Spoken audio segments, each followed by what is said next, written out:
नमस्कार विद्यार्थी मित्रांनो, आज आपण एक पेड माँ के नाम या अभियानांतर्गत विद्यार्थ्यांनी आपले रिस्पॉन्सेस दिलेल्या लिंकवरती कशी अपलोड करायची याच्या संदर्भात सविस्तर माहिती या ठिकाणी आपण पाहणार आहोत. तर त्यासाठी सर्वप्रथम गुगलवरती एक पेड माँ के नाम असे नाव टाकले तरी चालते किंवा दिलेली लिंक आहे त्या लिंकवरती क्लिक करा.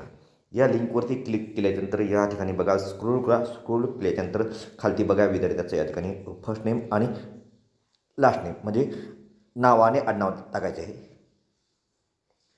त्यानंतर विद्यार्थ्याच्या आईचं नाव टाका. त्यानंतर वडिलांचं नाव टाका. त्यानंतर त्या विद्यार्थ्याचा वर्ग या ठिकाणी सिलेक्ट करा. त्यानंतर त्या विद्यार्थ्याचं वय या ठिकाणी टाका. विद्यार्थ्याचं जेंडर या ठिकाणी सिलेक्ट करा. त्यानंतर शाळेचा UDAS कोड आहे की नाही तो टाका. या ठिकाणी मी माझ्या शाळेचा UDAS कोड टाकायचा 27160403 हा UDAS कोड टाकला आहे. त्यानंतर इमेज आपल्याला गॅलरीमध्ये आपण अगोदर काढून ठेवलेला एक फोटो, त्या फोटोमध्ये बघा त्या फोटोमध्ये विद्यार्थ्यांनी लावलेले झाड आणि त्या विद्यार्थ्याची आई ही तिघजणं असावी लागतील तरच तो फोटो अपलोड होईल.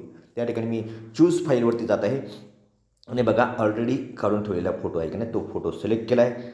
तो अपलोडिंग होण्यासाठी काही अवधी घेईल. हा बघा इमेज अपलोडेड सक्सेसफुली. त्यानंतर ह्या चेकबॉक्सला राईट करा आणि अपलोड करा. अपलोड केल्यानंतर डिटेल्स सबमिट सक्सेसफुली या पद्धतीने आपण आपले रिस्पॉन्सेस अपलोड करू शकता. तर या विद्यार्थ्याचं जे सर्टिफिकेट आहे डाउनलोड करून त्या विद्यार्थ्यांना तुम्ही देऊ शकता. धन्यवाद.